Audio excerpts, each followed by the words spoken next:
आज हम आपको धर्म जो अपना तीसरा पाठ है उसके बारे में पढ़ाएंगे।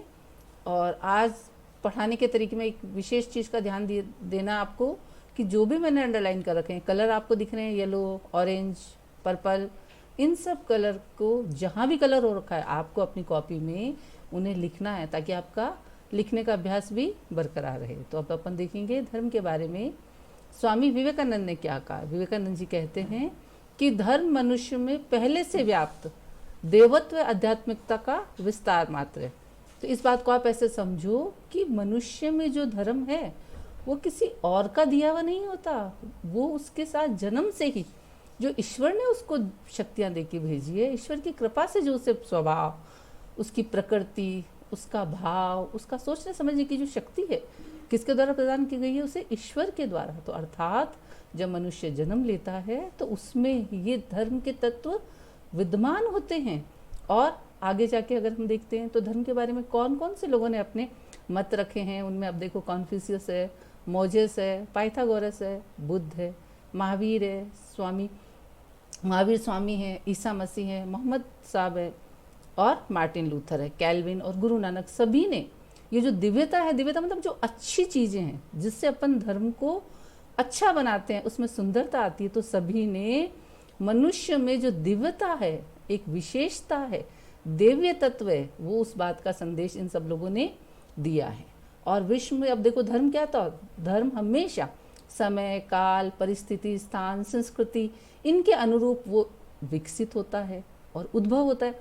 भी किस प्रकार का समय चल रहा है उसके अनुसार ही धर्म में क्या होता है, उसका उद्भव होता है। और उद्भव होने के बाद उसमें परिस्थितियों के, समसामयिक परिस्थिति के अनुसार वो अपने को विकास की रफ्तार पे डालता है। अब मूलतः अब धर्म क्या है, बुनियादी तथ्यों में मूल्यों की बात है।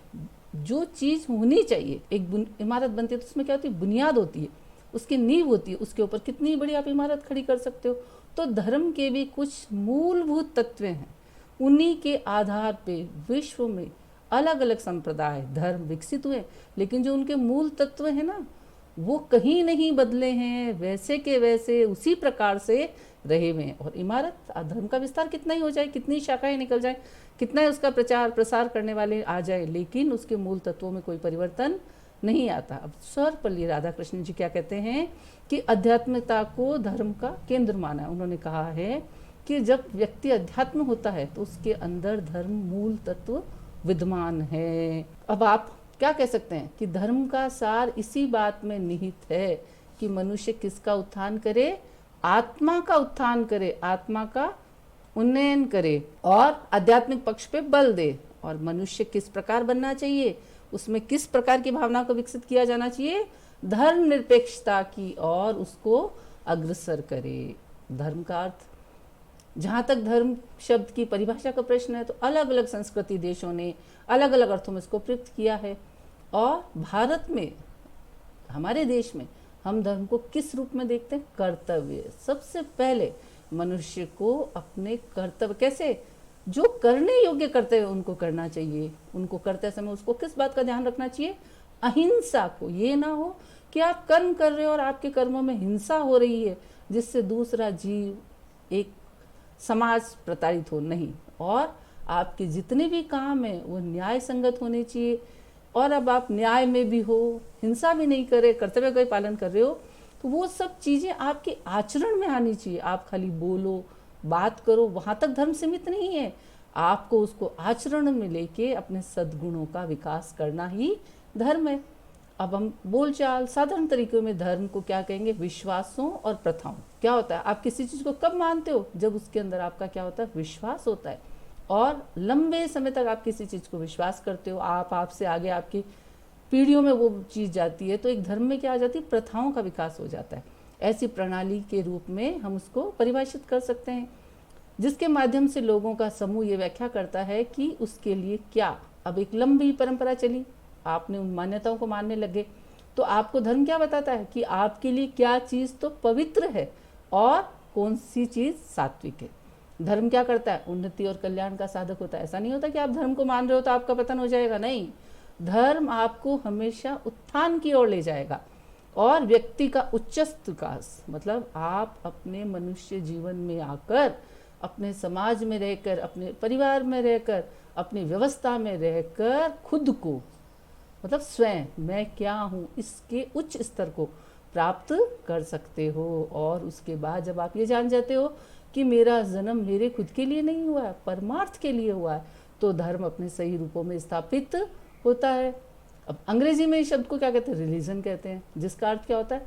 आस्था, विश्वास अथवा अपनी मान्यता। लेकिन अंग्रेजी का जो शब्द रिलीजन है ना, सही अर्थों में धर्म को स्पष्ट नहीं करता। वस्तुतः धर्म किसी पूजा पद्धति, कर्म कांड, उपासना विधि अथवा संकीर्ण अर्थों में, अगर अपन देखें भी इसका संकीर्ण अर्थ क्या है, छोटे रूप में क्या हो रहा है, ये छोटा कैसे हो रहा है, व्यापक रूप से नीचे की तरफ कैसे आ रहा है, तो कैसे आता है, वो क्या रूप धारण कर लेता है? कर्म कांड। उसमें अपन क्या करें, जैसे तिलक लगा लिया कि भाई मैं पंडित बन गया, चोटी धर ली कि मैं हिंदू हो गया, दाढ़ी रख ली, टोपी रख ली, मैं ये हो गया, गंडा ताबीज पहन लिया तो मैंने ये धर्म कर लिया। नहीं, धर्म इन सब चीज़ों से बहुत ऊपर है। खुद को जानना, वास्तव में प्रत्येक मनुष्य अपना सुनिश्चित कर कि भाई मैं मनुष्य होने के नाते, मैं एक घर का सदस्य होने के नाते, एक विद्यार्थी होने के नाते और एक व्यवस्था की इकाई होने के नाते मेरे लिए क्या तो कर्तव्य हैं, उनको किस प्रकार करूं, और उन कर्तव्य करने में आपको क्या लगानी चाहिए? निष्ठापूर्वक आप उनको तहे दिल से आत्मसात करके उनका अपने कर्तव्यों का पालन करना ही धर्माचरण, धर्म के अनुसार, मतलब धर्म का आपको आचरण करना है। अब हम देखेंगे कि धर्म और धर्मनिरपेक्षता क्या है। भाई धर्म हो गया, लेकिन धर्मनिरपेक्षता क्या है? तो भारतीय परिप्रेक्ष्य में जब हम देखते हैं कि धर्मनिरपेक्षता क्या है, भारत में कैसे धर्म है? बहुधर्मों का देश है, हिंदू, मुस्लिम, सिख, ईसाई, अनेक धर्म है, और कई उन धर्मों के साथ साथ कई मत और उनके अनुयायी भी हो गए। हिंदू धर्म में कई मत हो गए, वैष्णव हो गए, शैव हो गए, है ना। हर धर्मों में अलग अलग अनुयायी हो जाते हैं, उनके मत हो जाते हैं, संप्रदाय हो जाते हैं। तो धर्मनिरपेक्षता का अर्थ क्या है? किसी भी धर्म को मानने वालों के साथ क्या नहीं होना चाहिए? भेदभाव ना हो, और सभी धर्मों को समान दृष्टि से देखा जाए। भारत में धर्मनिरपेक्षता को कैसा दर्जा प्राप्त है? संवैधानिक दर्जा प्राप्त है। मतलब भारत ये जो बातें ऊपर कही है, किसी भी धर्म को मानने वालों के साथ क्या नहीं करेगा? भेदभाव नहीं करेगा, और सभी धर्मों को ऐसा नहीं कहेगा कि यहाँ पे ये धर्म ऊंचा है, ये धर्म नीचा। नहीं, सभी धर्मों को किस दृष्टि से देखा? समान दृष्टि से देखा जाएगा। भारत में ईश्वर को मानने वाले और ईश्वर की सत्ता को नकारने वाले भी हैं। अब ऐसा थोड़ी कि भारत में एक ही धर्म, एक ही संस्कृति को मानने वाले नहीं, कई हिंदू होके भी ईश्वर को मानते हैं, ईश्वर को नहीं मानते। तो भारत में ईश्वर को मानने वाले भी हैं और ईश्वर की सत्ता को नकारने वाले भी। धार्मिक सहिष्णुता और सभी धर्मों के प्रति सम्मान की दृष्टि देखना, उनके उत्सवों में भाग लेना, ये हमारी मिट्टी में ही शामिल है। हमें इसको किसी और की तरफ देख के करने की आवश्यकता नहीं है। क्यों? क्योंकि जब हम पैदा होते हैं हमारे देश में, हमारे समाज में, तो हम आपस में क्या देखते हैं? प्रेम देखते हैं, एक दूसरे के साथ हमारे व्यवहार को देखते हैं। धार्मिक उत्सवों में एक दूसरे के साथ प्रेम और भाईचारे को देखते हैं। अब है धर्म और नैतिकता, कि धर्म और नैतिकता आपस में किस प्रकार जुड़े हुए हैं। भारतीय विचारधारा के कई विद्वानों ने पाश्चात्य शब्द रिलीजन को धर्म के शब्द ने के पर्यायवाची रूप में स्वीकार करने से हिचकिचाते हैं कि भाई हम धर्म के समानांतर में या धर्म के सही सही अर्थों में अगर हम रिलीजन को जोड़ते हैं तो इसकी पूरी सही व्याख्या नहीं है, क्योंकि धर्म रिलीजन से कहीं अधिक विस्तृत है और नैतिक विचारधारा। धर्म में न केवल नैतिकता अपितु नैतिक दायों के भौतिक गुणों, प्राकृतिक और मानव के संबंधों एवं मनुष्य व जानवरों के व्यवहार को भी अंतर्निहित माना गया है। हम क्या देखते हैं जब हम धर्म की बात करते हैं? हमारे घर में हम देखते हैं, जैसे उदाहरण देके हम आपको एक बताते हैं। आपकी माता जी कहती है कि भाई गाय आई है, गाय को रोटी दे दो। हम कहते भाई हमारे घर के पास कुत्ता आके बैठता है, भाई 2 रोटी आप कुत्ते को दे दो।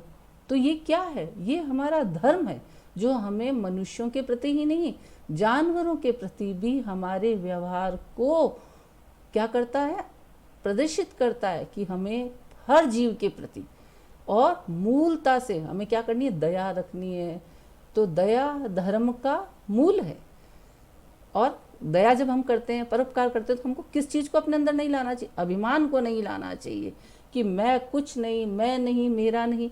ये तन किसी का है दिया, तो जब ये शरीर ही किसी और का दिया हुआ है तो फिर मैं इससे किसी और का कल्याण क्यों ना करूं।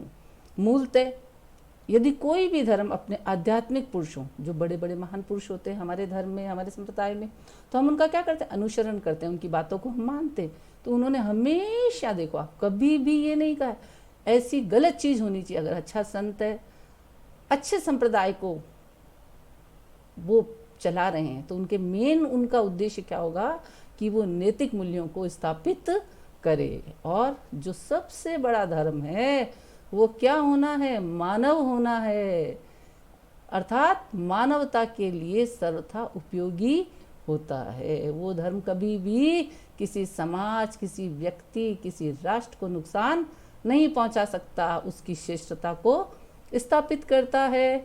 क्या कहते हैं हम कि हिंदू बनूंगा न मुसलमान बनूंगा, इंसान की औलाद है इंसान बनूंगा। तो धर्म हमें क्या सिखाता है, मानवता सिखाता है, हमें मानव बनना सिखाता है। और व्यक्तिगत जो हम सबसे श्रेष्ठता प्राप्त कर सकते हैं वो इसकी स्थापना करता है। तो एक दूसरे से लड़ना भिड़ना ये सब चीज़ें धर्म में नहीं होती है। इस तरह आपसी विरोध, द्वेष, कलह की प्रवृत्ति से क्या होता है, धार्मिक संघर्ष की उत्पत्ति उत्पन्न होती है। और सभी धर्मों के सामान्य विश्वास व मूल्य एक जैसे होने के बावजूद भी अभी तक धरातल पर हम ऐसा धर्म स्थापित नहीं कर पाए हैं।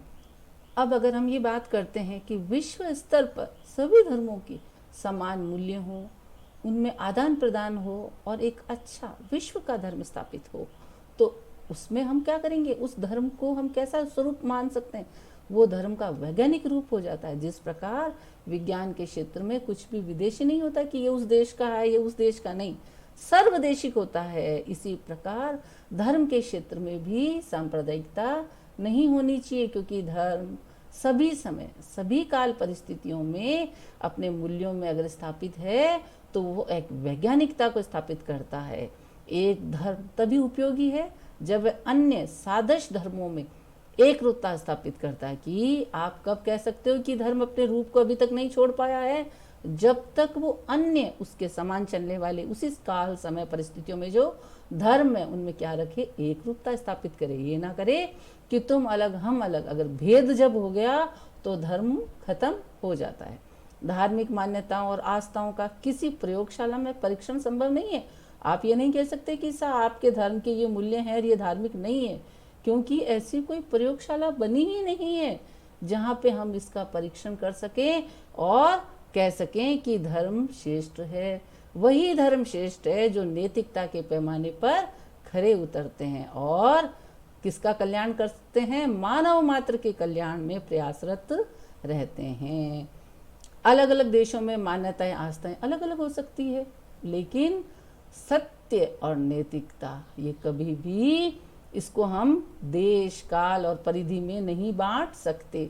देखो हमने न्याय वाला पाठ पढ़ा था, तो प्लेटो ने क्या कहा था न्याय के लिए, न्याय क्या है, न्याय है अपने कर्तव्यों का, निर्दिष्ट कर्तव्यों का पालन करना और दूसरों के कार्यों में हस्तक्षेप नहीं करना और सत्य बोलना। ये प्लेटो ने उस समय कह दिया था। तो क्या आज ये बातें नष्ट हो गई है क्या? हम कह सकते हैं नहीं आज धर्म ये नहीं है, अपने निर्दिष्ट कर्तव्यों का आप करते हो तो कर्म नहीं कर रहे हो, नहीं, और आप सत्य बोल रहे हो तो आप धर्म में नहीं हो, नहीं। धर्म के जो तत्व थे आज से हजारों साल पहले भी जो थे वही आज उसी प्रकार बरकरार हैं। अब है धर्म और राजनीति। धर्म और राजनीति, देखो वैसे तो धर्म और राजनीति को बहुत सारे लोग कहते हैं कि इनको आपस में नहीं जोड़ना चाहिए, लेकिन कई विद्वान ऐसे हैं जो कहते हैं कि भाई धर्म और राजनीति साथ रहने चाहिए, उसको आप हावी मत होने दो। महात्मा गांधी तो खुद कहते हैं कि मैं ऐसी राजनीति के पक्ष में रहता हूँ कि जिसमें धर्म निर्दिष्ट करे। ऐसा ना हो कि राजनीति पूरी स्वतंत्र हो जाए, नैतिकता और उन मूल्यों को ही छोड़ दे। और हमारे प्राचीन समय में भी हम देखते हैं धर्म और राजनीति और धर्म में क्या था, गहरा संबंध रहा है। जब जब धर्म में राजनीति ने नकारात्मक संसर्ग हुआ, लेकिन कई बार क्या होता है एक चीज दूसरे के ऊपर हावी हो जाती, अमरबेल की तरह उस पेड़ को नष्ट करने लग जाती है। अर्थात कभी राजनीति धर्म को नष्ट कर देती है और कभी धर्म राजनीति को नष्ट कर देता है। तो वो धर्म का क्या हो गया, राजनीति ने धर्म का क्या किया है, दुरुपयोग किया है। बर्टेड रसल और E.M. कॉस्टर जैसे शांतिवादी विद्वानों ने धर्म की इस बात के लिए आलोचना की है कि धर्म के नाम पे शुद्ध राजनीति करने से विश्व में हमेशा क्या हुआ है, खून खराबा हुआ है। अब प्रारंभ में हम देखते हैं धर्म शासन के लिए सुव्यवस्था और सुनीति का संस्थापक बना। जब राज्य की स्थापना की गई थी तो उस समय देखते हैं कि हमने राज्य को जब स्थापित किया था तो हमने क्या डाले थे उसके अंदर, नैतिक मूल्य डाले थे कि मैं अपना सभी अधिकार आपको सौंपता हूँ और आप मेरे जीवन को सुरक्षित बनाइए और मेरे कल्याण के लिए मुझे परिस्थितियां प्रदान करें। तो व्यक्ति ने क्या किया था, राज्य की स्थापना करने के लिए आपको सरेंडर किया था। राज्य ने बदले में उसे क्या कहा था कि मैं आपका नियम के अनुसार, धर्म के अनुसार आपका क्या करूंगा, उत्थान के लिए आपको परिस्थितियां प्रदान करूंगा। और वो क्या घोषित हुआ था, राजधर्म घोषित हुआ था अपने अनुयायियों की संख्या बढ़ाने के लिए। लेकिन फिर बाद में इसमें विकृति आई तो लोगों ने क्या किया, एक संप्रदाय विशेष ने धर्म की आड़ में क्या करने शुरू कर दिए, युद्ध किए। और 2000 वर्ष का इतिहास अगर हम देखें तो धर्म के नाम पर कई बार रक्त रंजित हुआ, अर्थात मानवता को नष्ट किया गया। इस प्रकार अगर हम देखें तो ये जो था उसने कैसा स्वरूप धारण कर लिया, आतंकवादी रूप धारण कर लिया धर्म ने। और दूसरे धर्मानुयायियों को अकारण, बिना कारण कि आप दूसरे धर्म का अनुसरण करते हो तो आपके लिए आपके जीवन को खतरा उत्पन्न कर दिया। और अकारण बनाना, क्या बनाना, शिकार कर दिया, शिकार बनाना आरंभ कर दिया।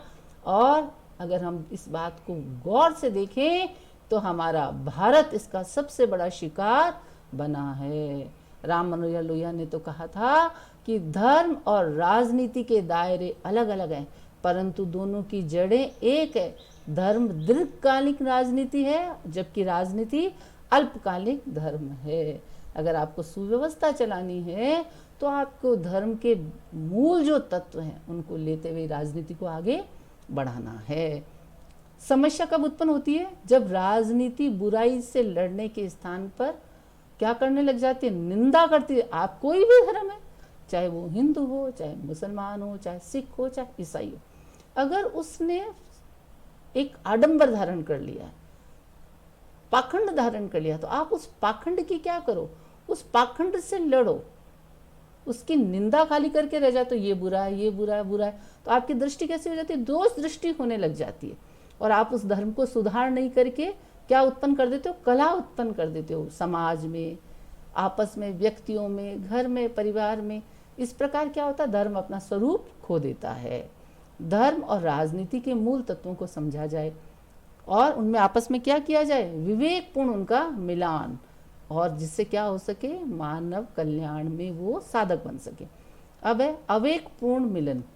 आप विचार नहीं करते हो, विवेक को महत्व नहीं देते हो और कहते हो नहीं ये बात धर्म ने कह दी। अरे भाई, कह दी कहने वाला शास्त्र में नहीं लिखा है, व्यक्तियों ने अपने अनुसार उस बात को तोड़ मड़ोड़ के प्रस्तुत कर दिया और वो क्या बन जाती है, सांप्रदायिक कट्टरता उत्पन्न होती है। और धर्म और राजनीति को पृथक करने का सबसे बड़ा उद्देश्य यही है कि दोनों अपने अपने मर्यादित क्षेत्रों में सक्रिय रहे। फिर हम क्या चाहेंगे कि अगर इस प्रकार की कलह होती है, समाज व्यवस्था को खतरा उत्पन्न होता है, तो धर्म अपने क्षेत्र में सीमित रहे, राजनीति अपने क्षेत्र में सीमित रहे और दोनों एक दूसरे के मामले में हस्तक्षेप ना करे, किंतु दोनों एक दूसरे पे अपने निहित स्वार्थों की पूर्ति के लिए क्या करते रहते हैं, दुरुपयोग करते रहते हैं। राजनीति को जब जरूरत होती है वो धर्म का सहारा ले लेती है, धर्म अपनी बातों को मनाना होता है, अपने व्यक्तिगत हितों की पूर्ति कराना तो राजनीति का सहारा ले लेते हैं। ऐसी बातें हमारे को कैसी सकारात्मकता को नष्ट करती है और धर्म और राजनीति सदैव मर्यादित नहीं रह पाते। अब नीतिगत धर्म तथा धर्मप्रद राजनीति का अनुगमन विश्व शांति की स्थापना के लिए अपरिहार्य है। राजनीति का धर्म और धर्म का राजनीति को नकारात्मक रूप से प्रभावित करना मानवता के लिए दुर्भाग्यपूर्ण होगा। अगर हम इस प्रकार करेंगे तो पूरी मानवता के लिए खतरा उत्पन्न हो जाए। आज हमें कई और चीजें हैं जिनके लिए लड़ना है, जिनको स्थापित करना है, व्यक्ति की गरिमा है, उसके उत्थान के साधन है, उन बातों को तो हमने बिल्कुल नगण्य कर दिया और हम जिन बातों का कोई मतलब लेना देना नहीं है उन बातों को लेके हम क्या करते हैं, लड़ाइयाँ करते हैं, कट्टरतापंथी लाते हैं, प्रक्रियावाद को जन्म देते हैं, सांप्रदायिकता को जन्म देते हैं और आगे जाके फिर हम क्या बन जाएंगे, गुलामी की प्रवृत्ति उत्पन्न हो जाती है। आप किसी की बात का बिना सोचे समझे अनुसरण करने लग जाते हो। तो जो आपको विकास आपका आध्यात्मिक करना है, आपका आत्मिक करना है और मानवता को उच्च स्तर पे पहुंचाना, वो तो एक तरह नष्ट हो जाता है और आपकी स्वतंत्रता, समानता जैसे महत्वपूर्ण मूल्य प्रभावित होने लग जाते हैं। विवेकानंद ने क्या कहा था? आडंबर, अच्छादित्व, हठ धर्मिता क्या करती है? मनुष्य को विभाजित करता है। जबकि अनुभव, आप कहाँ से सीखोगे ये बात अच्छी है? तो अनुभव से। विकसित धर्म मनुष्य को परस्पर जोड़ने का कार्य करता है। अब देखो, आप इसको सिंपल से शब्दों में इतना सा समझ लो कि जो चीज़ मेरे लिए अच्छी है, मुझे लगता है कि ये मुझे अच्छा लग रहा है, मेरे लिए ऐसा होना चाहिए, तो मुझे क्या बात का ध्यान रखना चाहिए? अगर ये चीज़ मेरे लिए अच्छी है तो मुझे दूसरों को भी वैसी अच्छी परिस्थितियाँ प्रदान करनी है। तो जो दूसरे के लिए जीते हैं वही सच में जीते हैं। शेष तो जीते हुए भी मरे जैसे हैं। ये जिंदगी उसी की है जो किसी का हो गया। और कब आप जब किसी और के होते हो तो आप अपने अहम को, अपनी आवश्यकताओं को आप सीमित करते हो और दूसरों के लिए आप कुछ करने की हिम्मत रखते हो। तो उससे क्या होता है? व्यक्ति और समाज में परस्पर अनुकूलता आती है। आप किसी के अनुसार चलते हो तो दूसरा भी सोचता है, अरे नहीं यार, इसने मेरे लिए किया है, कुछ मेरा भी कर्तव्य बनता है। नहीं नहीं नहीं, आप मत करो, मैं आपके लिए इतना करता हूँ। और क्या स्थापित होती है? एकात्मकता का भाव स्थापित होता है कि मैं और तुम जैसा मैं हूँ वैसे ही आप हो। भगवान ने तो हमें कोई अलग नहीं बनाया, तो जब हम अलग नहीं है तो हम लड़े क्यों? किस प्रकार का हम में भय? और मानवतावादी दृष्टिकोण धर्म के अनुशीलन से ही संभव है। अब देखो, धर्म और अहिंसा, क्या धर्म और अहिंसा एक ही हैं? अलग कर ही नहीं सकते हैं अपन को। धर्म और अहिंसा का दोनों में क्या संबंध है? अटूट संबंध है। फिर धर्म के नाम पे हिंसा कैसे की जा सकती है? अगर हिंसा की जा रही है तो वो धर्म नहीं हो रहा। अहिंसा और धर्म दोनों के आधार तत्व हैं। क्या होते हैं? आप में क्षमा होनी चाहिए, दया होनी चाहिए, करुणा होनी चाहिए, सत्य होना चाहिए, कर्तव्य निष्ठा होनी चाहिए, ईमानदारी होनी चाहिए। ये तत्व सभी देशों के सभी धर्मों में स्वीकार किए गए हैं। ये नहीं कह सकते कि एक धर्म ने तो इनको स्वीकार किया है, दूसरे धर्म ने इनका विरोध किया है। जिस नैतिक नियम को विश्व में आजकल गोल्डन रूल नाम से जाना जाता है, वो क्या है? वो भारत में प्राचीन काल में उनको मान्यता प्राप्त थी। सनातन धर्म उसे पुकारा जाता था और उसमें क्या था? सब धर्म एक समान थे, धर्म का सब कुछ कहा गया है। सनातन धर्म मतलब धर्म सर्वसम। आप धर्म के अनुसार आचरण करो तो आपका जीवन अपने आप ही अच्छा बन जाएगा।